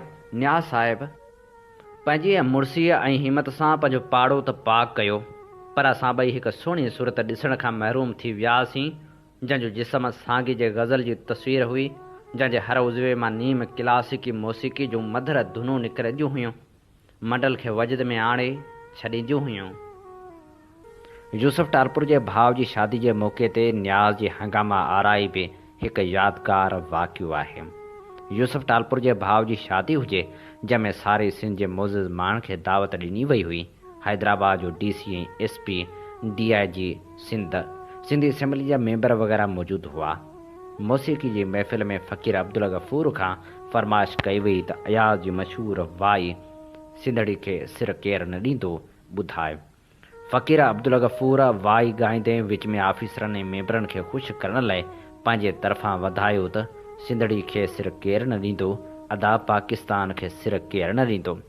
अब्दुल गफ़ूर जो एतिरो चवण ई न्याज़ जो मच्छर ॼण बसि कर दला, लंघन खे कहिड़ी ख़बर क़ौमी शाइरी जी, तूं किथां जो तानसीन आयो ऐं असांजी शाइरी खे बिगाड़ण वारो, बंदि कर कलाम न त।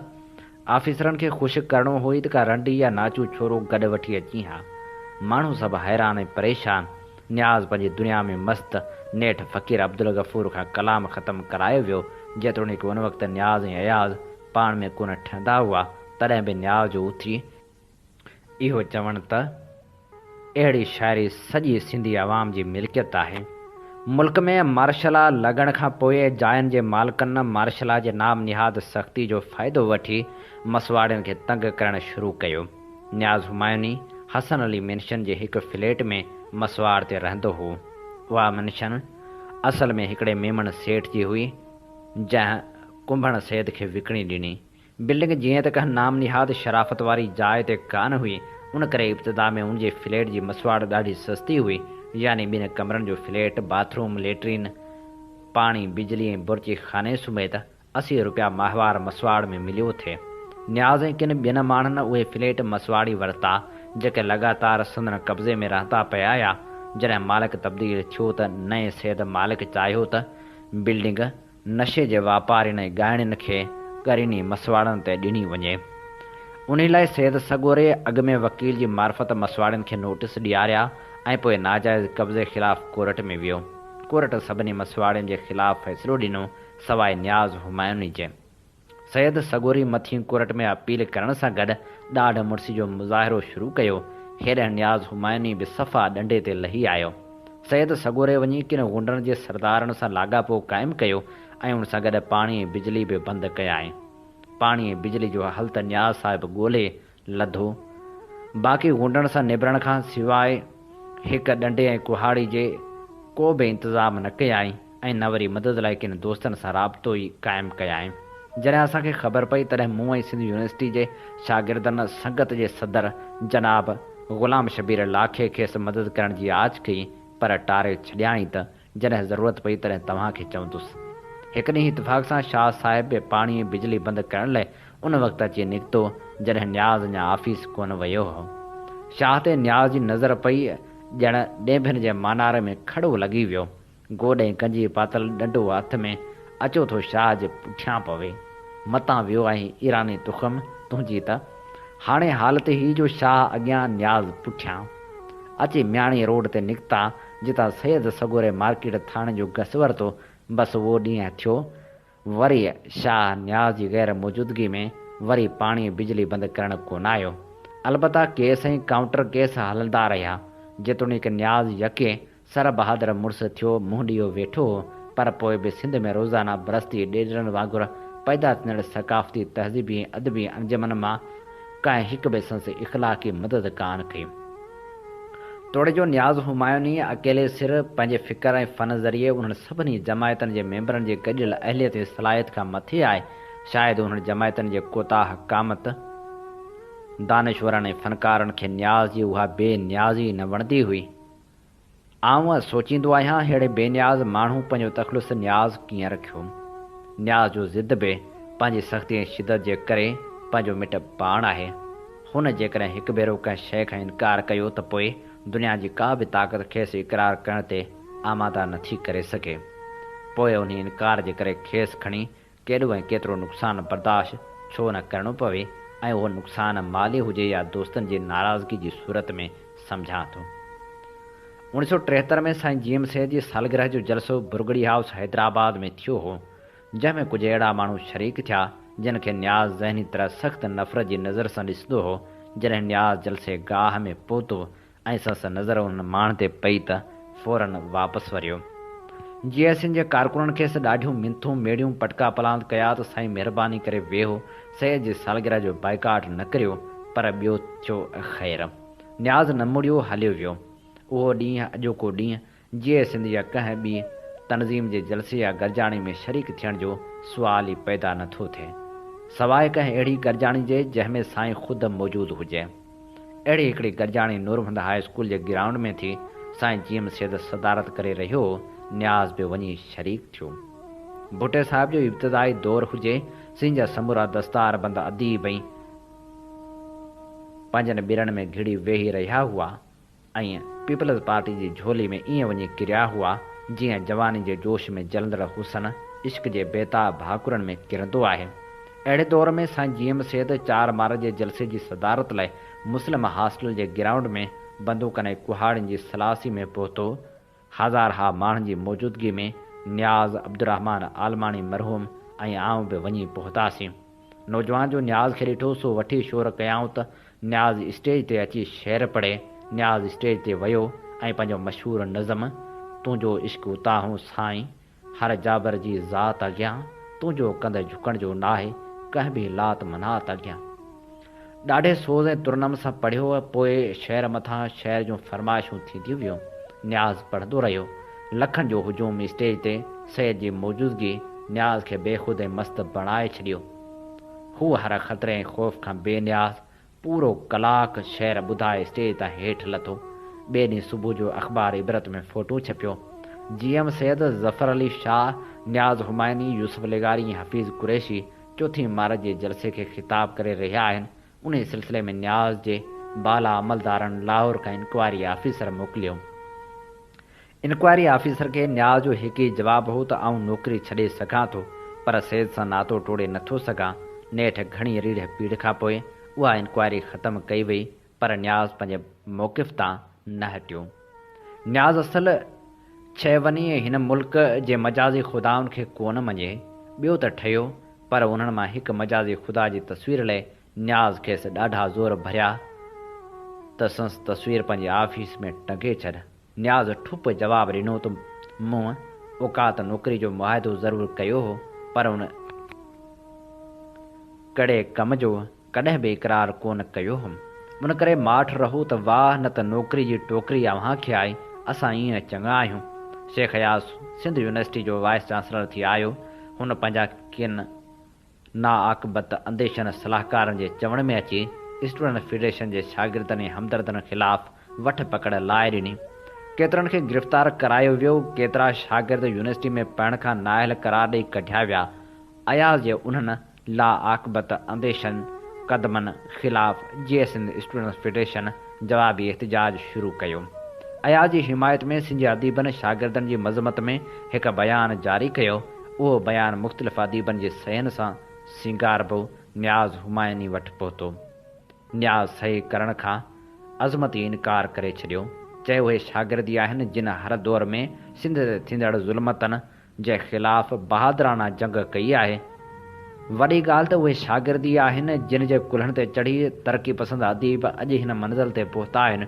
उन्हनि अदीबनि खे शागिर्दनि जी मज़मत में बयानु ॾींदे शर्म अचणु घुरिजे। उहे शागिर्द सिंध जे हिन दौर जी तारीख़ जो इंतिहाई रोशन बाब आहिनि। उहे शागिर्दी आहिनि जिन जे लाइ मूं चयो हो, हिन धरती जा दोदा जाॻियो दरिया ख़ान वरी, हिन धरती जी मिटी लहंदी मुर्की पंहिंजो मान वरी। या ख़ुदि अयाज़ बि चयो हो, ॻाढ़ा गभरू सिंध जा तूं ई मुंहिंजो ख़्वाबु, तूं ई आह जवाबु सदियुनि जे सुवाल जो। उन शागिर्दनि खे नंदण बजाए सिंधी अदीबनि खे ॿुॾी मरणु खपे। उहो बयानु न्याज़ जो गहरो दोस्त हमीद सिंधी खणी आयो हो। हा, रूह रिहाण वारो हमीद सिंधी ऐं हुन दौर जो अब्दुल हमीद मेमण उन 20 नहुनि जो ज़ोर लाथो, पर न्याज़ खां सही न वठी सघियो। उनजो नतीजे तौरु यूनिवर्सिटी तरफ़ां कुझु किताब एडिट करण लाइ न्याज़ हुमायूनी मुंतख़िब थियो हो, जेको हुकम न्याज़ खां वापसि वरितो वियो। उहो हज़ार रुपयनि जो नुक़सानु हुन सठो, पर पंहिंजी ॻाल्हि तां कोन हटियो। अयाज़ जी अहिड़ी तरह सिंध अला जी तरफ़ां न्याज़ जे किताब साणे जी साह खे मिलंदड़ इनाम रद्द कराए नईम दरेशानी जे कुदन जहिड़ी शाइरी जे किताब इंसान अण इंसान खे ॾिनो वियो। उहो अमल अयाज़ न्याज़ खे किथे बीहारे थो, उहो फ़ैसिलो सिंध जी अदबी तारीख़ खे करणो आहे। भुटे जो आख़िरी दौर हुजे, मुल्क में हिकु आम नाराज़गी जी फ़िज़ा पैदा थी चुकी हुई। सिंध यूनिवर्सिटी जे शागिर्दनि जो काफ़ी तइदाद जेलनि में बंदि हो। सिंधी लेखकनि मां आऊं, इब्राहिम मुंशी ऐं तारिक अशरफ ॿिनि सालनि खां जेल में हुआसीं।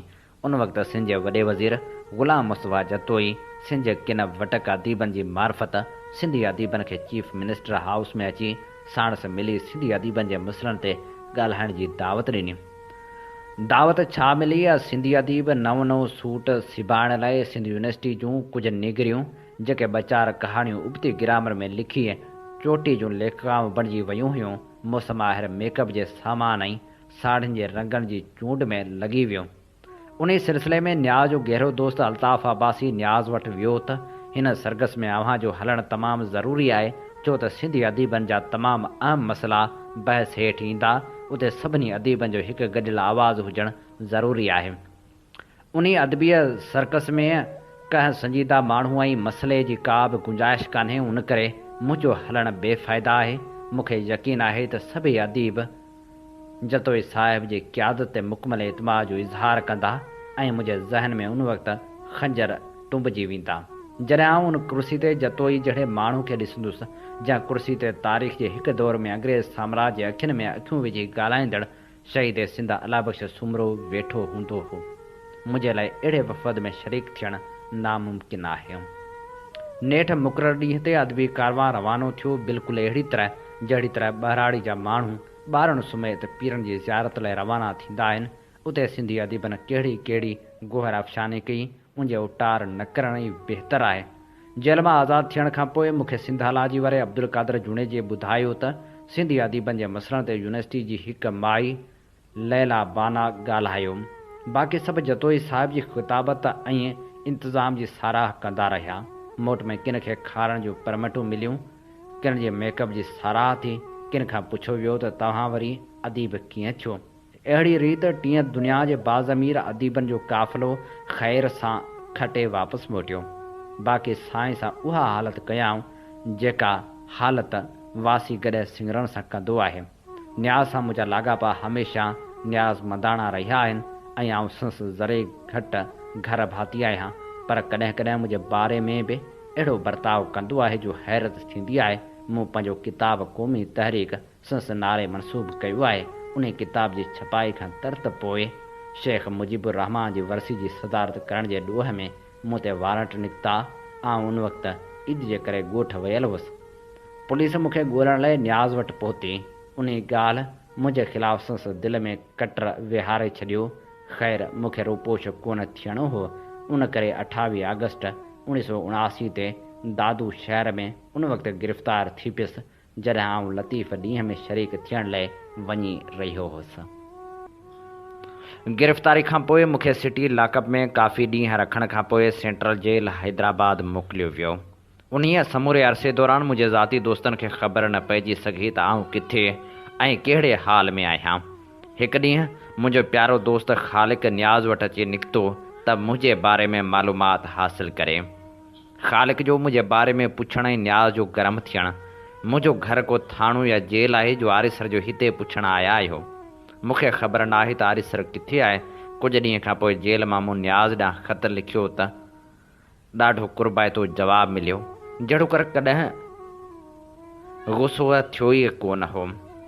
पर ख़ालिक सां जॾहिं बि उन वाक़े खां पोइ न्याज़ जो ज़िक्र कंदो आहियां त संस मूड ऑफ थी वेंदो आहे। जॾहिं आउं बीमार थी जामशोरे अस्पताल में दाख़िल थियुसि ऐं न्याज़ साहिबु शफ़क़त करे न सिर्फ़ु मूं वटि आयो पर वस पुॼंदे हड़ा वड़ा मुंहिंजी काफ़ी ख़िदमत बि कयाईं। 3 ॾींहंनि में मिसकिन जहान ख़ान खुसो बि अस्पताल दाख़िल हुयो ऐं मुंहिंजे भर सां कमिरो मिलियल हुउसि। हिकु ॾींहुं न्याज़ मुंहिंजी ख़िराज प्रेस लाइ आयो। कुझु देरि मूंसां ॻाल्हियूं करे वरी मिसकिन जे कमरे ॾांहुं वियो। मिसकिन बिल्कुलु बेसुध पियो हो। न्याज़ 50 रुपया कढी विहाणे हेठां रखी ॿाहिरि निकितो ऐं दर ते बीठल पुलिस वारनि खे चांहि पाणी लाइ कुझु ॾेई हलियो वियो। जॾहिं वञी सुज़ुकी ते चढ़ियो त भाड़े लाइ खीसे में हथ विधाई त वटसि पैसो कोन बचियो। हूअ तंहिं करे सुज़ुकी मां लही पंधु पियो ऐं जामशोरे खां वठी हैदराबाद ताईं पंधु हलियो वियो। लेकिन 10 क़दम वापसि थी अस्पताल पहुची कंहिंखां भाड़े जा पैसा घुरण गवारा न कयाई। न्याज़ साहिब ते लिखण वेठसि ऐं ख़्यालु हो त सिर्फ़ु के ॻाल्हियूं लिखी ॿिए दरवेश जो ज़िक्र कंदुसि, पर जीअं जीअं लिखंदो रहियुसि तीअं तीअं हाफ़िज़े जूं गॾियूं खुलंदियूं रहियूं। पर पोइ बि संस निजी ज़िंदगी जा केतिरा ई पहलू ऐं मज़ाहिया अंदाज़ रहिजी विया आहिनि।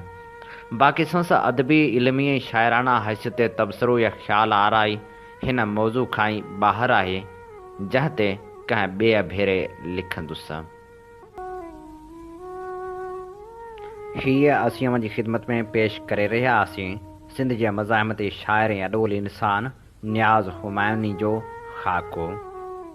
ही ख़ाको सिंध ऐं सैद सां इश्क कंदड़ नाम्यारे क़ौमपरस्त अॻवान ऐं लेखक अब्दुल वाहिद आरिसर जो लिखियलु आहे। ही ख़ाको असां अव्हां लाइ चूंड कयो हो अब्दुल वाहिद आरिसर जे किताब नए दौर जा 4 दरवेश मंझां। इन ते ई पंहिंजे मेज़बान हबीब लगारी खे इन साॻी दुआ सां ॾींदा इजाज़त। वसे भिट तुंहिंजी भलारा सदा, सदा देस परदेस सारा वसन। कॾहिं सींध सिंधी न मेरी थे, कॾहिं मोड़ कंहिंजा न मुरझाइजनि। सिंध मुंहिंजी अमा सूंह तुंहिंजी मथां छा लिखी, छा लिखां छा लिखी, छा लिखां। सिंध मुंहिंजी अमा, दुनिया जा सिंधियो हिकु मुठ थी सिंध बचायो। सिंध मुंहिंजी अमा सूंह तुंहिंजी मथां छा लिखी, छा लिखां। सिंध जो क़ौमी आवाज़ radio voice of Sindh London.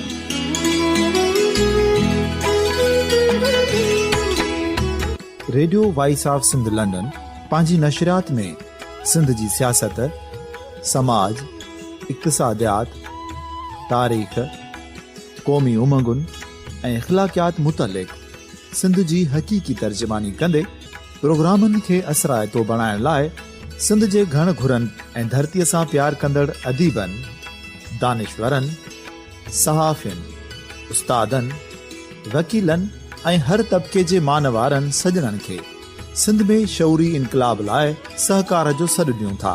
अचो त गॾिजी सूफ़ियुनि ऐं संतनि वारी सिंध जो ओज हिकु मुठ थी वरी वापसि आणण वारे सफ़र जा साथारी बणिजऊं।